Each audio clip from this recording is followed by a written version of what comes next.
Okay, I'm joined today by Emma Wells from across the pond. How are you doing? I'm good, thank you. How are you? I'm doing well, and you're going to help me feel better, right? Because you Of practice course I am. therapy. Yes. Well, it does depend on what the issues are, but I would like to think I could, yes. Well, good. Now, your site is Tea and Therapy UK, Yes. and what got you into coming on to YouTube? I guess lockdown, really. Everyone was affected. I had clients. Understandably, when we went into that, a lot of people stopped coming because financial reasons, or they couldn't come to my house anymore, or I couldn't go to theirs. So I found myself in a place where I, in a way, wasn't working. So I guess it was through a friend of mine at the time who had a YouTube channel, and I was speaking to her, and she said, "Look, I've got this great idea. Have you thought about doing YouTube?" And I said, "No." And so we decided to kind of collaborate together initially. Then she left, and I carried on. So it was a means to, I suppose, keep doing what I'm doing, but also reach people that perhaps were struggling in the pandemic and in the lockdown. So yeah, Okay. that's really what it was. So, is that what your channel is about primarily? Is like therapeutical sessions explaining different I don't want to say the right term, but explaining how symptoms may equal something or another. Yes, I mean, you have the different modalities of therapy. My therapy fundamentally is what we would call talking therapy. So I'm a person centered therapist, albeit that I've done training in NLP, which is neuro linguistic programming, CBT, cognitive behavioral therapy, but predominantly it's talking therapy. And so, yes, it started off in a way to kind of reach people, to give them some tools, I guess. So if they're going through something, they can click on my videos and be like, "Oh, okay, like I've just done a bullying one, and I've done various other things on confidence and things like that." So it's really to kind of give them some tools. But then what seemed to happen along the way is I then decided to start working with people, as in like what you would call pro bono over there. So working with Hmm. people for free outside of the channel, because it felt to me there was a bit of a niche in the market for people that struggled, that didn't have, it's like there's a lot of therapy for people that have got money, and there are certain therapies for people in certain areas for people that are on benefits or welfare, but not a lot. So it was almost as if I thought, well, you know what, I could actually utilize what I've got here and help people that are struggling and don't have the means financially to get therapy. Okay, so but that's a separate thing. It's not specifically on the channel, or is it Yes, channel? it's from the channel. So I suppose in a way it's people that have come from the channel. So they're not people outside of that. So it's every single Oh, person that from the channel that has seen my videos and contacted me and said, "Look, I like what you're saying. Is there any chance that I could get some help from you?" And so yeah, so it's come from that. oh wow. Okay. Um, Considering you have what 20,000 or some odd subs, that's a lot of Yeah, I clients. mean, it's not that many that have contacted me. I, I mean, I almost have no life now, so I think it would be all fucking terrible. So how does that work? Does someone contact you for a session or a couple sessions? I mean, I imagine it's Yes. not like an endless therapy till the end of time, is it? Occasionally I have got two that have been with me a while. And I think it's case by case, really. Some people contact me via email and they just want an email back with a little bit, a few pointers on something. Some people want, like I do 3 hour phone calls for people, so they just want an hour phone call so I can kind of fit them in, and I do that way. Some people, depending if they want a little bit more, it really does, it's case by case, really. Okay, and are your clients primarily UK based or are they international?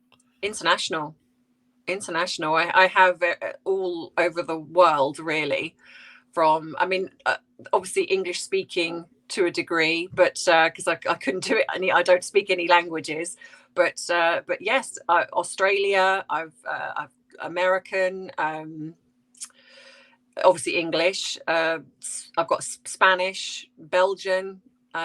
It's a few all over, really. fascinating. I could go down this rabbit hole for a while, but I'm not going to, because I'd be like, well, what kind of cultural differences play? But anyway, Oh, I'm well, not they gonna. do. They do. Yes, they absolutely do. I do have to work that out and find that out first. You know, you tend to get to know your client, and if they have any faith-based, because you have to bear everything in mind. You're getting to know the person specifically, so everyone is different. So in a way, you then adapt the therapies to each individual client.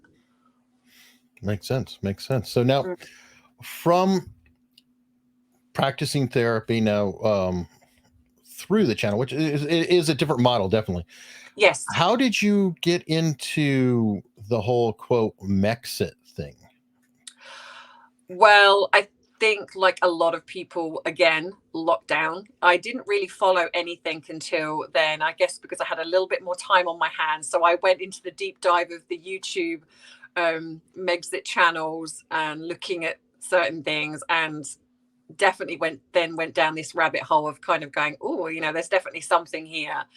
And that was how I started getting into it. One of the first channels, which I know you've spoken to, the lovely Murky Meg, she was one of the first channels I watched, Mhm. and then some others from there. And I just found it very fascinating from a psychology standpoint as well, like looking at the behavior, looking at what kind of was going on inside, and everything, and even creating me to be more into the royal family as well. Because even though I do love the royal family, I wouldn't say that I wasn't as sort of in love with kind of the way they are and the way they work than sort of what I was back then. But yeah, it was just fascinating and just something to do, I guess. Interesting. Now, okay, I don't know what the laws are in England and things like that, so feel free to guide me or correct anything Sure. that I say incorrectly, because here in the United States, like, it's illegal to diagnose somebody whom you have not seen as a patient. Yeah. It's a big deal. I think it's called the Goldwater Law, Yes, because right. Yeah. we had Yeah. a politician here, Barry Goldwater, whom they had a bunch of psychiatrists come out and say he's crazy, he's gonna end the world and this and that, and they were like, no, no, no, no, no, no, no, you can't be doing that. So I don't know what the standards are. I don't think you have the same thing in England, though. Is that correct? No, I mean, at the end of the day, you're looking at something also very, it's psychiatric to which with myself as a therapist, and even though you are talking about behavior, so you're looking at it from a and like what you say on my, like I would say on my channel, is it's purely my perspective and my opinion. Mhm. So psychiatry ruling, I would say they would probably not follow it specifically to the Goldwater ruling, but therapy is different. It's different. I mean, really, I'm just looking at behavior collectively and then kind of going, right, well, this is what's coming up for me. This is what I think. And people can take it or leave it. They can agree, disagree, which we've seen. They can, you know, and that's absolutely their right. And I've had people challenge me on things on the channel, and I don't mind that, because I'm not here to be like, well, I'm definitely right and you're wrong. It's, you know, this is what I think from my expertise, and you know, I'm happy to say that I'm wrong if I am wrong. Okay, so on that note, we'll put some things out there. I'm just curious Yeah. because I don't know what, in a thumbnail view, I guess, would you say is the relationship between Meghan Markle, Prince Harry, and the royals? Any direction?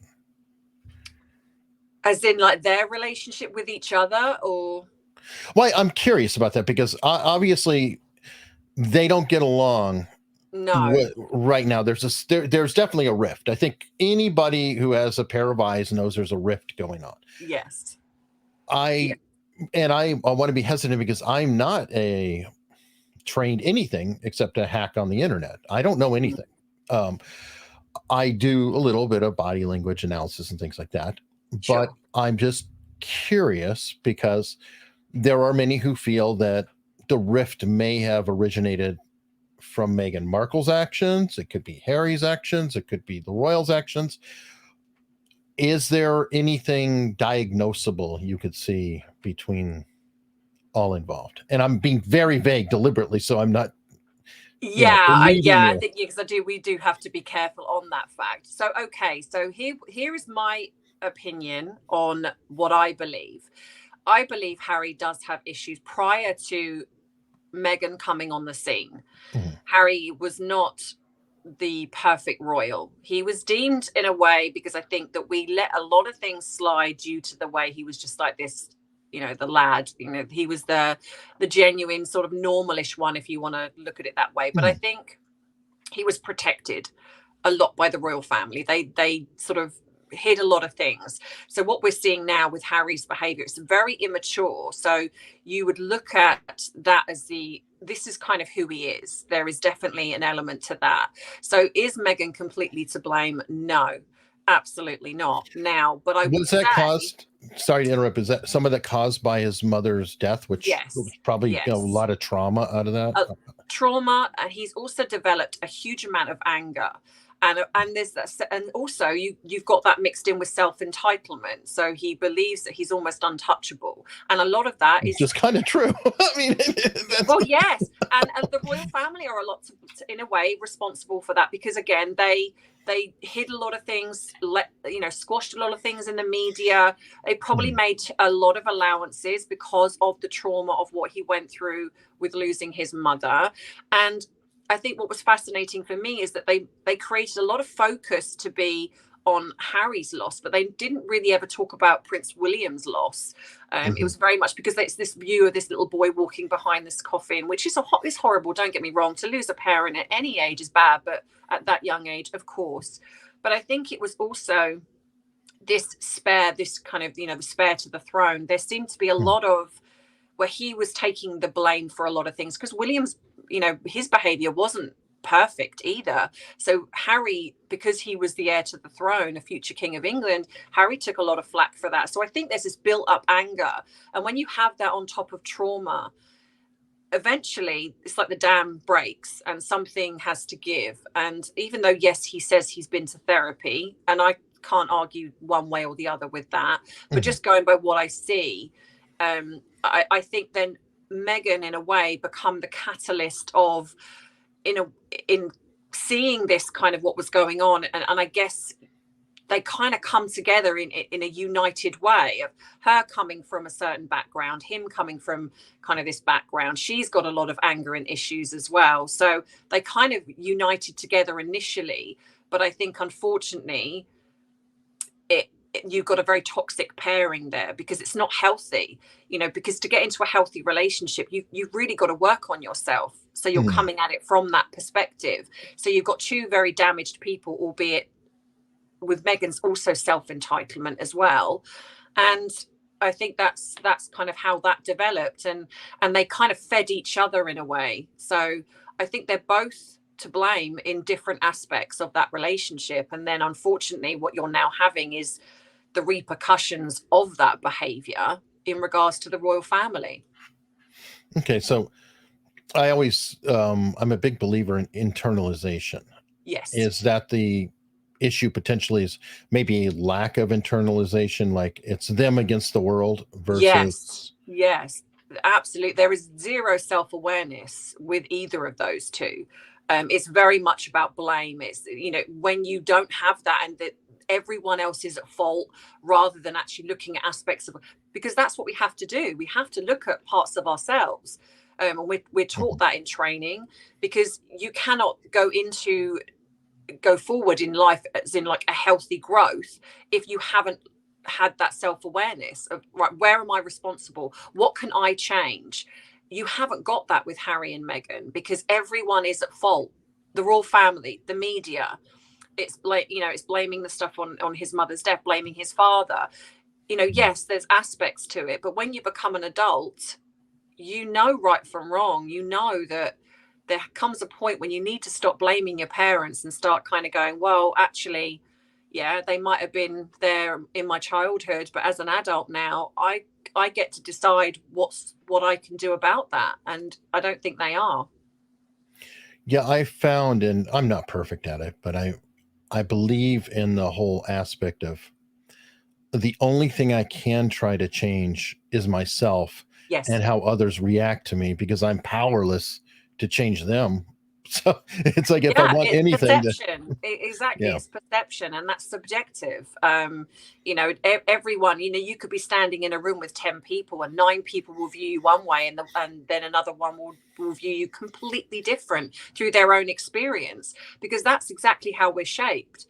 If you're, you know, whatever you've gone through shapes in a way how you act towards others, act towards yourself, and how you perceive things. So if, like with Harry, he sees himself as the victim, that's how he's staying. Everything is about him being the victim to everything. And he's a, what's he, nearly 40? I forget his age. Is he 40, nearly 40? Which is very, if you look at his behavior, it's very immature for someone of his age. true. I think I think he is 40, but I don't Yeah. even know. Wild.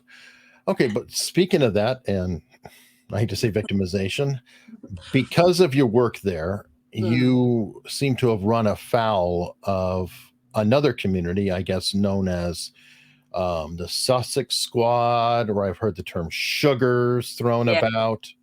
Yes. I'm getting new to that, but what put you on their radar? What happened? In all honesty, what put me on was Christopher Bouzy, what put me on their radar. Hmm.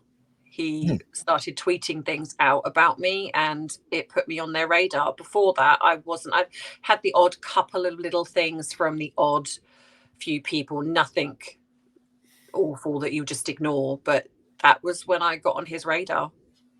Okay, so how did Chris Boozy find you, or what was your first interaction with Chris? What happened with that? My first interaction was when I was sent.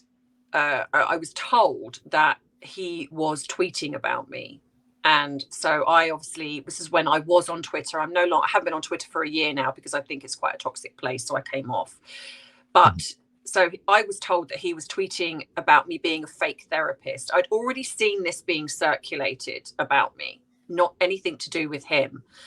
Then all of a sudden, he somehow, I don't know why, he latched onto it and started circulating it, which was then putting me on his radar. So then I started to get more and more comments. Like, unfortunately, I made the mistake of going on and seeing this tweet and then started to read the comments underneath, which were horrendous, the things that were being said. And that was how it circulated. So I called him out publicly. I tweeted a tweet saying, "You're doing this, Mr." And I tagged him. I'm asking you to DM me where I will openly video chat with you and I will show you my credentials. So I Mm. tagged him in that.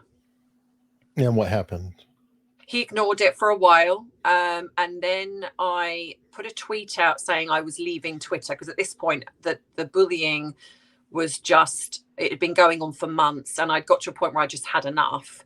So I said, I'm leaving Twitter. So I put a tweet out, say basically some of my followers saying, look, I'm leaving Twitter. I've just had enough. It's such a toxic place. And I guess he must have seen that and then said, oh, I've just seen your tweet. And that's when he replied to my DM. And so Mm. then I had a DM conversation with him. Okay, and I don't I don't personally like sharing DMs because I feel like it's not cool to do unless, somebody is to reveal a DM that I sent or make a Yes. claim that I could disprove in a DM, then I Yes. would feel justified. But in general, I understand that. So without revealing too much of privacy, can we talk about the theme of your DM conversation? Is that fair? Yes. The theme was me asking him to stop tweeting or I don't know if I recall putting the word redact but I certainly asked him to stop because I said to him, look, I can prove, and I suppose I'm not sure why I felt the need. I think it was because this has been going on and it was then getting his, like, at that point he has like 70,000 followers or something, and I was Mhm. really concerned that this was really damaging my me as a therapist, because it was, there was a lot of other things that were going on. So I was asking him to stop. I said, look, I can show you, I'll prove to you who I am, but please just stop, because I understand if you want to go after anyone that's a fake therapist, I would be first in line to say absolutely, because it's dangerous. Mhm. You know, this is not just sitting down chatting with people. This is so much more, and you have a lot of control in that, and so you could really hurt somebody. I said, but I'm not one of them. And what you're doing, I said, some of my people that follow me on my YouTube are on Twitter. They're seeing you put this out. Other people are now circulating this, and it's very damaging. So please just stop. And what he basically said was, I'm not really interested in you. I've just seen this being circulated. So I took that as to, he's just jumped on this bandwagon because he was after other accounts at the time. So he asked me if I had any information of these accounts. And all I said to him was, the only information I have are things that are being said to me personally, about me personally, nothing else. So that was the theme. So it kind of gave me the impression that he wasn't interested in me. I was just collateral damage. And he was after other Megxit accounts. Sounds like he was trying to recruit you. In a way, I guess, yeah. Or to use an analogy, to roll you up like a cop would with lower level drug dealers, so to speak. Yeah, I mean, I obviously I can't speak for what was going on, but it certainly gave me the impression that it was not me that he was interested in. It was more that, and obviously given the fact I didn't trust the guy, so I certainly, wouldn't have given him anything anyway. But it felt to me that it was either trying to set me up to either get me to disclose things that perhaps he could then use against me, which then I suppose in a way I guess maybe I would be in his pocket, so to speak, because he could say, well, look, you've handed me this, I can prove that you've gone against people. Or it was kind of, he just wasn't generally interested in me and just wanted some information so he could then go after other accounts. Now, because you did talk to him though, did that have that exact same effect that you were worried about? I mean, were there some who claim that you did work with him because you talked to him? Yes. I've seen the tweets where people have accused me of being the one that's given him information. And thankfully, before I left Twitter, I screenshot the whole DM. So and I did that purposely because I thought, I don't trust you. So if ever it comes back to bite me, with everything that's going on now, I'm glad I did. And there's nothing in there where I've given him anything, because in fact there's one point where I categorically refuse. So yeah, I'm being accused of being the one that's given him information, which is ironic considering he did admit to me in that DM that people have given him information about me. Wow, sounds like a complete mess. So now, what has happened since your exchange, before you or after you got off Twitter? Nothing much has happened, because coming off Twitter, I think, made the massive difference in how my mental health in a way, because it was very much affecting me. But what I did experience was my YouTube channel got massively hit and I lost thousands of subscribers.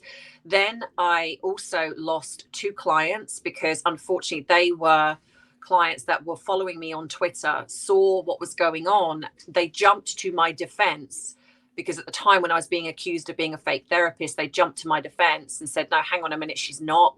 We've been working with her. And then they got DM'd by various people, then going after them in their DMs. So they got so freaked out by it that they just said, look, we've got to distance ourselves. And they just got really affected by it. So I lost 2 clients because of what was being said about me. And then not only that, I then lost people from the channel. So I took a massive hit. And this went on for, well, to be honest, it's still going on today.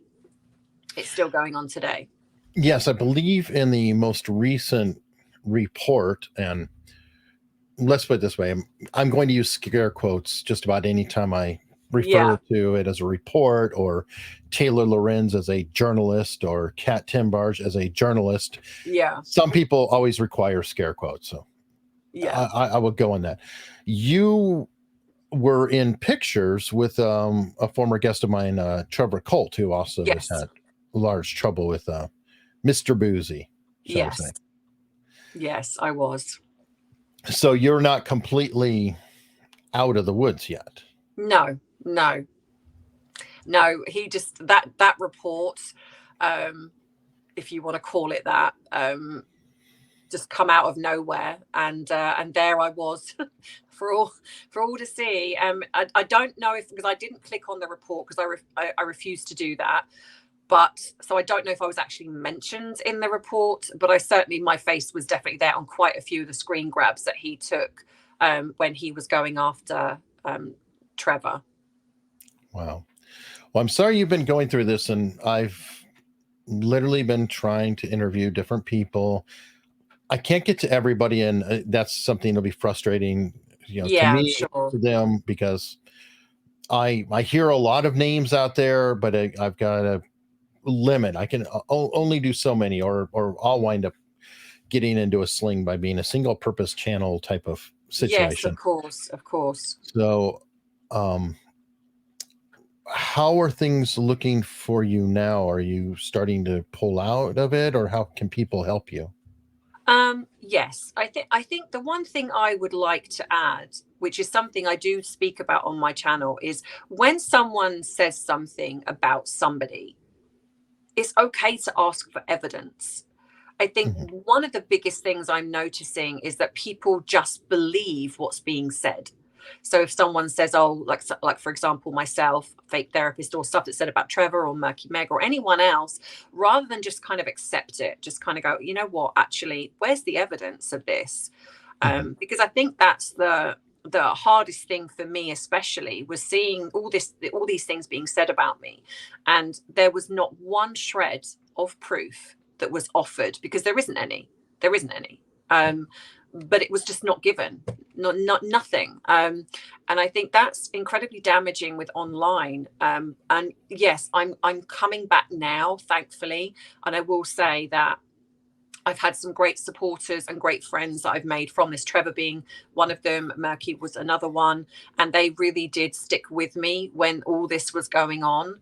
And I think that's the key thing, is that, the right people kind of stuck and helped me get through that, because it was I've never experienced anything like that before. So I think, yeah, so now I'm okay. And now I've gone through it. I've got a thicker skin to it. So now what's being said, I'm like, here we go again. Okay. But yeah, it's okay. I hope Well, it stays you that should be way. you should be familiar with it, though, with your field. It's called confirmation bias. Well, yes, you'd think, but do you know what? That's the funny thing. When it affects you personally, it's like, Sure. if I'm working with a client, I have all the answers and I can say all these things. And I think that's the misconception sometimes with therapists, Mhm. is that it's almost as if you're held to a higher standard to a degree as well. Because when you go through something, I'm human, so I still get affected by things.